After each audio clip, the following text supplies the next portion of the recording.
путь от идеи до прототипа, он чертовски долг. Гуляли, отдыхали, закралась идея. Я вам рекомендую записать свою идею. Расписываем план. 5, 6, 7 пунктов. Чем больше вы распишете пунктов, которые вам надо осветить в этой идее, тем лучше. Мой призыв к вам: проходите путь от идеи до прототипа правильно, создавайте правильную базу, и она будет вам впоследствии помогать.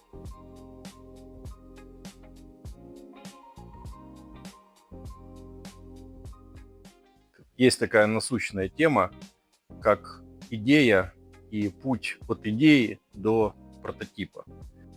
Вроде бы, кажется, что здесь такого. Но для людей, которые изначально занимаются ручным трудом, которые занимаются каким-то хоббизмом для себя и думают о том, чтобы этот хоббизм вывести в сферу handmade продаж, я бы хотел рассказать, как это происходит у меня, переход от идеи к прототипу, и дать небольшие рекомендации, может быть, кому-то они будут полезны, и если это действительно будет полезно, то я буду очень рад. Как это происходит у меня? Идея, прототип. Путь от идеи до прототипа, он чертовски долг. Да, если это продукт, который откатанный, и вам надо только его немного изменить визуально, то в принципе вы уже несколько раз это делали и переходите от идеи к прототипу достаточно быстро. Но если ваша идея, она отличается от раньше изготавливаемых вами товаров, или вообще у вас это абсолютно новая идея полностью, то момент от идеи до прототипа, он долгий. Гуляли, отдыхали, закралась идея. Что если я сделаю декор в таком виде? Окей, что мне для этого надо? Прежде всего, я вам рекомендую записать свою идею в блокнот, в телефон, неважно куда. Запишите идею, потому что когда вас, не дай бог, отвлекут, или вы уйдете в другие мысли, дальше в отдых или в работу, то вы уже не вернетесь к этой идее и потеряете 70-80% триггерных точек, которые есть в идее. И это уже будет просто обрывки той идеи, которая у вас была. Поэтому берем идею, записываем. Я обычно записываю себе, делаю кружочек в телефон, записал или селфи, или кружочек, и все. Потом пришел домой, сел, пересматриваю за целый день какие-то видеофайлы, фотографии, потому что телефон часто забивается, надо скидывать информацию в компьютер, и делаю себе определенные наметки. Так, идея была такая-то, записал. Записал в блокнот, на листик, неважно, на тот носитель, на котором она уже от вас не уйдет. Можете записать ее в цифровой файл в вашем лэптопе и работать, как вам удобно. После того, как вы записали идею, как она выглядит, приблизительно, как она будет смотреться, разделите идею на части, которые вам бы помогли работать. То есть общая идея и из чего она состоит. Цвет, размер, материал, технология. Это немаловажно. И также в этот же список, кому мы будем продавать. Приблизительная аудитория. Кому надо. Можно себе заметки сделать возраст, можно заметки сделать возраст страна, а можно заметки сделать регион в общем.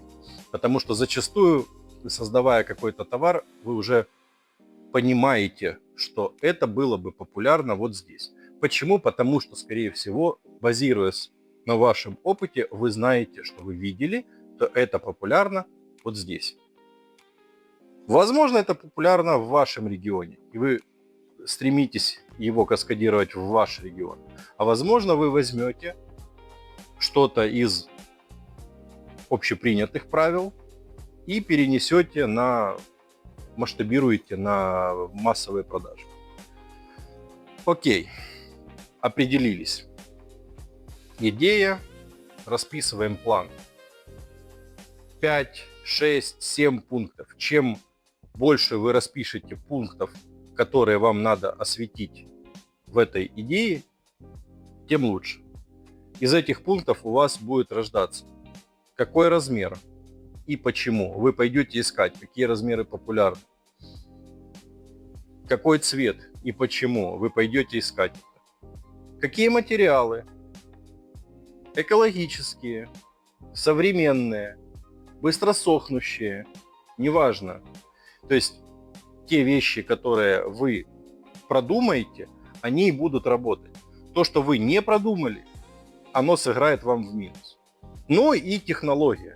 Какой процесс обработки, как вы будете это вязать, шить, плести, резать, вырезать, сверлить и так далее. Это называется идея. После идеи вы начинаете работать с прототипом. Вы создадите лекало, вы создадите шаблон, вы создадите первичный рисунок.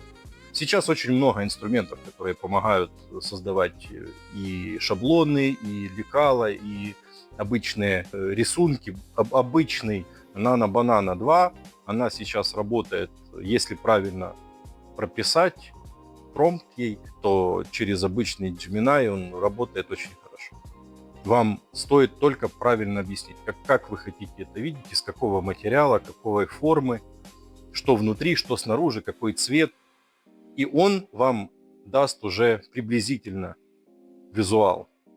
А если вы ему подкрепите еще и скетч, который вы нарисуете сами, если вы еще прекрасно рисуете, это вообще просто топ. Вам это будет помогать в разы быстрее. Сейчас современные технологии нам, мейкерам, очень помогают. И помогают везде. Не только в создании продукта, помогают и в бухгалтерии, и в экономике, и в всяких бюрократических вопросах. И мы еще об этом поговорим. Итак, отвлеклись.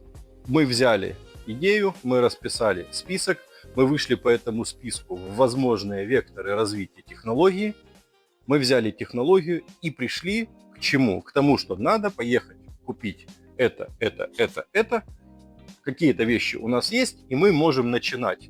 Начинать с того, что взяли шаблон, вырезали, сшили, просверлили, приклеили, создали. Далее это базовое изделие.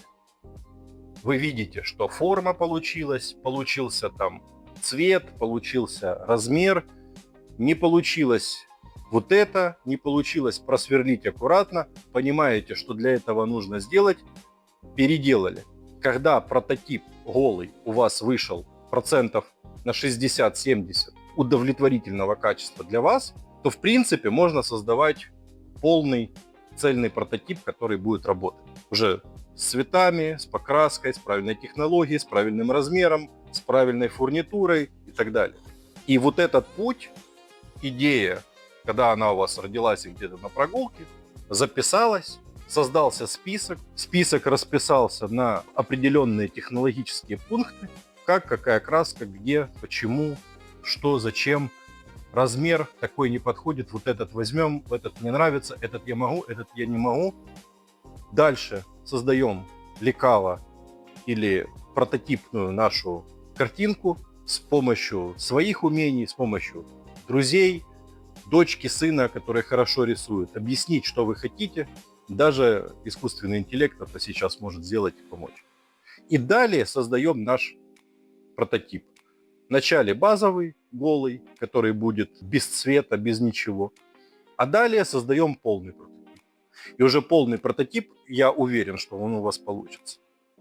Потому что так работает и крупное производство, так работает и мелкосерийное производство, так работает и это и в handmade. Почему? Потому что создав цепочку, создав прототип, вы уже можете изготавливать это изделие достаточно серийно. Почему? Потому что оно будет продаваться. Когда оно начнет продаваться часто, вы будете всегда возвращаться к вашему прототипу либо улучшать его, либо брать за основу и дублировать. Брать за основу шаблон и вырезать по шаблону. Я начинал с шаблона. Это не зазорно, не позорно. Шаблон, листик бумаги перенес на картон, потом разжился обрезками фанерок, перенес на фанерки. И все это работало на шаблонах, пока не появился у меня станок, пока государство не помогло мне его купить, пока я не освоил определенное ПО для себя, пока у меня не появился мой помощник, мой брат. И сейчас это немного другой процесс создания, но смысл остается тот же. Есть идея, есть запись, есть список оцифрованных деталей, переносите в шаблонирование или в прототипирование. Хорошо, если вы владеете сразу CAD-CAM, и вы можете это все сделать красиво в векторе. И далее создаете товар. Кратко, я несколько раз повторялся, наверное, уже надоел этим, но повторюсь, это база как для крупносерийного производства, как для среднего, так и для мелкосерийного производства. А тем более нам, мейкерам, если товар пойдет, но не заново же создавать нам прототип, пускать его и так далее. Вот он у вас есть, вот он у вас стоит, пускай он у вас лежит. Вы всегда его можете, не пошло, продали, подарили кому-то и отдали. А вдруг пошло, вы всегда можете его разобрать, взять, снять мерки и отдать кому-то, чтобы вам помогли его оцифровать, если вы сами не можете.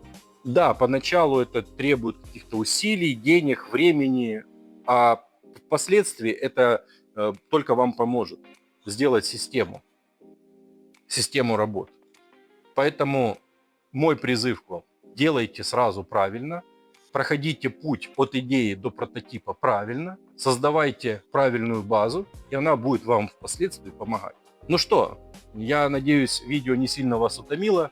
Призываю подписаться, поставить лайк, колокольчик. Это поможет каналу развиваться. Я буду стараться для вас выпускать новые полезные видео. Все, пока-пока.